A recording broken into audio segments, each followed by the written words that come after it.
po sa ating lahat, no? Dito po, napakaganda ng reminder ng ating kanta na because of grace of God, naranasan natin yung isang bagay na hindi natin deserve. Tama po ba? Kaya nga, sa gitna ng ating kasalanan, ang Diyos na natiling mabuti sa atin. Tama po ba? Kaya every time na kinakanta natin yon, ako po nare-remind na sino ba ako, Lord, para makaawit sa inyo. No, kaya nga, great reminder yung awitin na yun na ang lahat ng bagay na meron tayo ay biyaya lang ng Diyos. Kaya wala po tayong may pagmamalaki sa buhay. So ngayon po ay magpapakilala po muna ako, no, marahil sa ilan po ay hindi pa po ako kilala. At ang ilan naman po ay kilala na ako, no. Ako po si Kuya RJ, Kuya RJ Barcoma. Yan. And ako po ay 20 years old. Yan po ang aking kalagayan ngayon.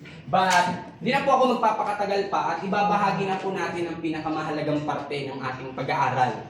Ang pag-aaral po ng salita ng Diyos. No? Kaya nga, isa sa pinakamahalaga ng isang gathering o isang pagtitipon, walang iba kundi yung pag-aaral ng salita ng Diyos. Tama po ba? Amen. Because Word of God is pagkain din natin spiritual. Kaya nga sabi rin ni Jesus na hindi lang sa tinapay nabubuhay ang isang tao, kundi sa salita din ng Panginoon. Tama po ba? Kaya nga maraming tao, empty sa buhay kasi hindi rin napipil yung kanilang spiritual life. So ngayon po, ay dadako na po tayo sa ating pag-aaral ng salita ng Diyos. Ito po ang ating topic, no? Pabalik nga po doon. Sabi dito, ito po ang ating nakuwang topic, the blessing of contentment. Sabihin nga po natin ulit, the blessing of contentment. Yan. Kaya pwede ba sabihin sa katabi mo na, kontento ka na ba sa akin? Yan. Mga isa, tumitingin-tingin sa likod kung lilipat pa eh. No?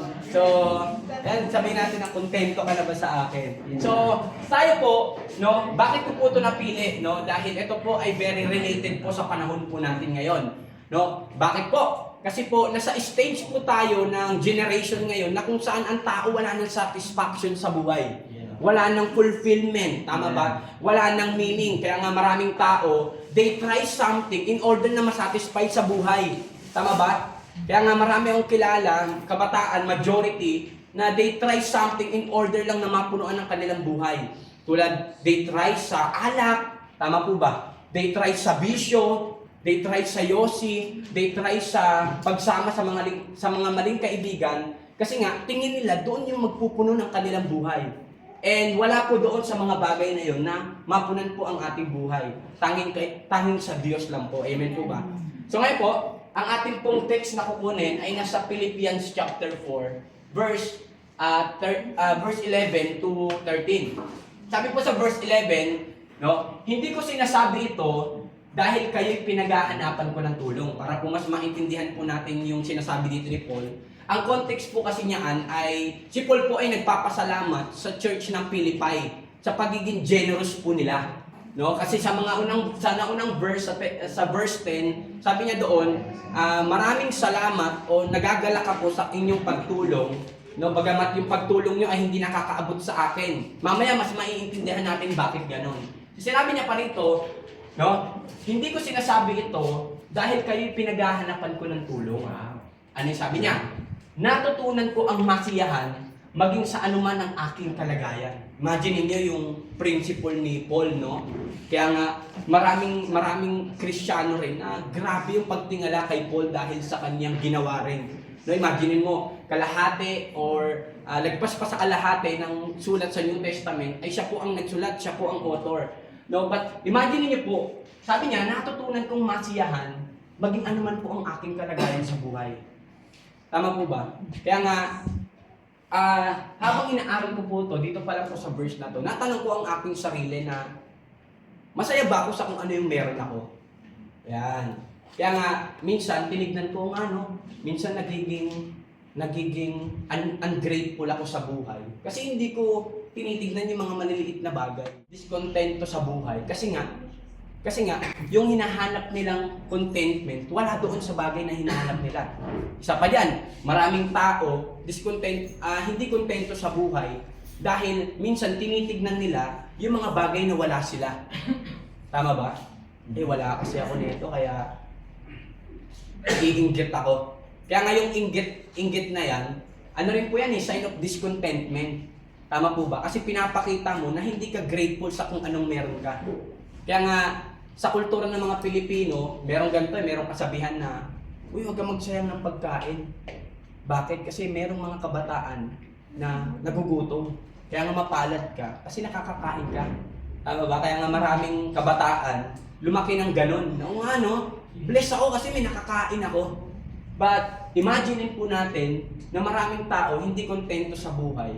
Kasi nga po, yung security nila wala doon sa pinaka meaningful na bagay. Tama po ba? Ano pa? Maraming tao di kontento sa buhay dahil po they compare yung sarili nila sa iba. Tama ba?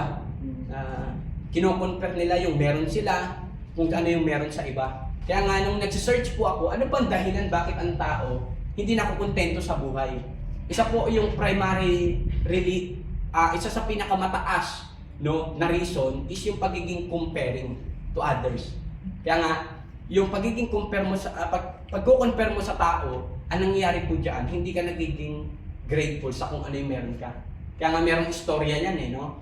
Na merong isang nakasaklay dahil siya po ay napilayan. Siya po ay nakasaklay, tapos habang siya po ay naglalakad, ay nakita niya po yung taong naglalakad. No? Marahil siya po ay nakita niya po nagjo-jogging. No? Sabi niya nakasaklay, buti pa siya nakakatakbo, buti pa siya nakakalakad. Tapos, yung nakasaklay, pagtingin niya sa kaliwa niya, meron doon naka-wheelchair. Kasi putol yung isang paa. Tapos sabi na naka-wheelchair, buti pa siya nakasaklay lang. Ako putol pa, tapos naka-wheelchair pa. Tapos, pagtingin niya naka-wheelchair sa kabila, meron siya nakita doon, walang bewang. Tama ba? Tapos sabi ng walang bewang, buti pa siya naka-wheelchair lang, putol lang yung paa. Pero tapos yung pagtingin naman ng isa, pagtingin sa tabi niya, yung katabi niya walang ulo. Biro lang po. No? Kaya nga, imagine po natin yun, no? Nakikita po natin yung scenario na nangyayari. Na because of comparing, hindi sila nagiging kontento sa kung anong meron sila. Hindi sila nagiging blessed sa kung ano yung meron sila. Kaya nga, yung pagiging kontento sa buhay, tinuturuan din po tayo paano maging faithful sa mga maliliit na bagay. Tama po ba? Kaya nga, itong GLU na pinaglalagay natin ngayon, blessing din to ng Diyos. Tama po ba? Kaya nga, blessed tayo na nakapag-aral tayo ng college. Imagine nyo, million of student na gusto makapag-aral ng college, pero hindi nakapag-aral. Pero tayo, blessed tayo dahil meron GLU na nabigyan tayo ng opportunity para makapag-aral. Amen po ba? Kaya nga, huwag natin sayangin yung privilege na makapag-aral dito. Kaya nga, sabihin mo sa katabi mo, be a blessing and maging blessed ka. Yeah. Blessed tayo. And, di ba po yun, no? Natutunan kong masiyahan sa maging anuman ang aking kalagayan. Ito na sa verse 12. Ito yung napakaganda. Sabi niya, alam ko kung paano maging maghikahos. No, grabe. Sinishare niya ang kanyang naranasan. Alam ko rin kung paano maging managana. Ito pa, natutunan ko ang sikreto. Mamaya pag-uusapan natin, anong sikreto yung natutunan ni Paul para siya po ay maging kontento sa buhay o masiyahan sa anumang kalagayan ng kanyang buhay. Sikreto kung paano masiyahan sa anumang kalagayan sa buhay. Ang mabusog, o ang magutom, ang managana, o maghirap. Pinapakita niya po doon sa mga sa recipient niya, sa mga sinusulatan niya. Ako kontento sa buhay. Blessed ako dahil kahit papano, anuman ang aking kalagayan sa buhay, grateful ako. Tama ba? Kaya nga, ano yung sikreto kung bakit niya to nagagawa? Paano siya nasisiyahan? Ano man ang kanyang kalagayan? Sabi niya, pumunta man ako sa stage ng buhay ko na worse o maging blessed, thankful pa rin ako. Pero ano yung sikreto niya? Bakit niya nagagawa yun? No? Lahat ng ito, yung mga sinabi niya, lahat ng ito, yung magagawa ko ng dahil sa lakas na kaloob sa akin, ni Kristo. Tama ba? Kaya nga sabi ni Jesus, na if you are depart from me, you are nothing. Tama ba? Kaya nga, si Paul, nagawa niya lahat ng to, naging kontento siya, ano man ang kanyang maging kalagayan dahil kay Kristo na nagbibigay sa kanya ng lakas ng loob. Hindi po yan yung promise ng Diyos sa mga Kristiyano para sabihin lahat ng bagay kaya mong gawin. Minsan nagiging mali yung application dyan. Kasi nga hindi nila naunawaan kung ano yung context. But ang pinaka-context po, no, si Paul ay naging kontento sa buhay. Ano man ang kanyang maging kalagayan dahil sa tulong ni Kristo. So, ito po ngayon ang ating tanong, no? How to be content? How to be content, yan. Paano ba maging kontento based on sa makikita natin sa life ni Apostle Paul, no? Sabi sa una, ano sabi diyan? Learn to be content in in all situation.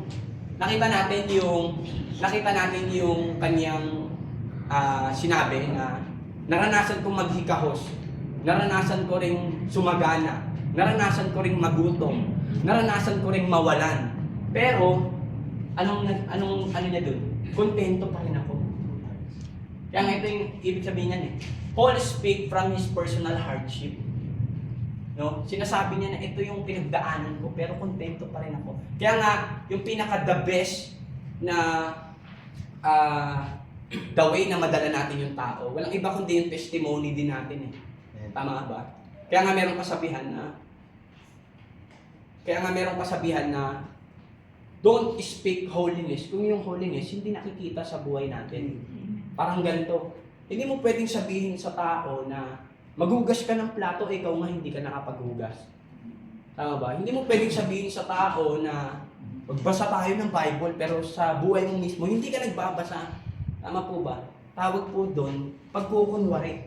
Kaya nga, itong hardship ni Paul, nagigamit niya itong tools para i-encourage yung tao, para i-model yung recipient niya, para i-encourage yung kanyang mga sinusulatan.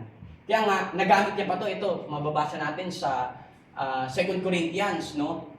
Bagamat marami pa po yan sa unahan pa, pero ito lang ang ating kinuha. Sabi niya, naranasan ko ring maging labis, no? Maging labis na ang hirap at pagod.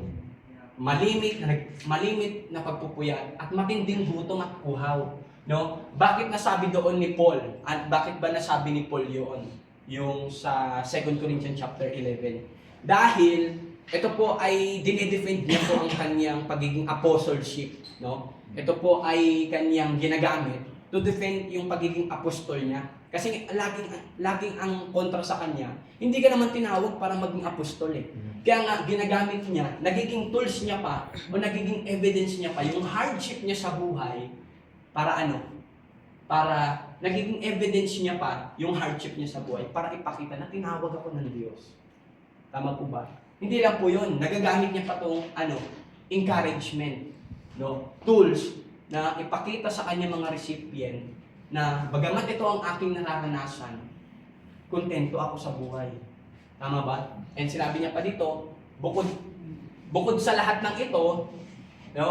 Bukod sa lahat ng ito, ay araw-araw kong pinapasan ang alalahanin sa lahat ng mga iglesia. Meron pa siyang ganong concern, no? Na concern pa ako doon sa nangyayari sa church o sa iglesia. And verse 29, sabi niya pa, kapag may nanghihina rin ako. Wow, grabe, no? Yung ganun yung puso niya sa kanyang mga kapatid rin sa pananampalataya. At kapag may nahuhulog sa pagkakasala, labis akong nagagalit. Totoo naman kahit sino nga naman, sino bang matutuwa na ang kapatid mo sa pananampalataya, makikita mo na nagkakaroon ng pagkakasala. Tama po ba?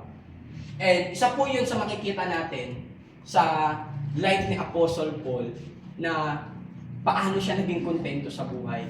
No? Makikita natin na naging kontento siya in all situation. No, kasaganahan, kahirapan, taggutom man o kabusugan, siya po ay naging kontento sa buhay. Pangalawa, no? Learn to be content with With Christ. With Christ. Wow. Imagine po natin yan, no? Paul's word reflected the gospel's teaching that nothing is impossible with God. Kaya nga, ang ganda ng ang ganda ng Acts, yung Acts chapter 20, no? Naging kontento siya sa buhay. Kaya nga, pag mababasa natin sa mga naunang chapter ng Philippians, mababasa natin dun yung meron din pong chapter doon na kung saan pinakita niya ang kanyang credentials. Pinakita niya na ako isang Hudyo, ako ay isang Kristo, no? ano nangyari? Naintindihan niya rin yung mission niya, naintindihan niya rin yung purpose niya. Kaya nga mababasa natin sa Acts chapter 20, no? Acts chapter 20 verse 24, no? Subalit walang halaga sa akin ang buhay. No? Imagine mo, ganun ang kanyang damdamin, ganun ang kanyang prinsipyo, no? Walang halaga sa akin ang buhay. Ano yung mahalaga sa kanya? Magawa ko lamang ang aking tungkulin. At ano? Matapos ang gawaing tinanggap ko mula sa Panginoong Hesus at ang Panginoong Hesus ang pagpapahayag ng magandang balita tungkol sa kagandahang loob ng Diyos para sa tao. Because of Christ, no, naging kontento si Paul. Yun din ang pumuno kay Paul nang sa gayon, maintindihan niya ang kanyang calling, maintindihan niya ang kanyang purpose, maintindihan niya rin ngayon ang kanyang mission. Tama po ba? Kaya nga, how to be content? Ano po yung tanong, how to be content? First, ano pong sabi doon?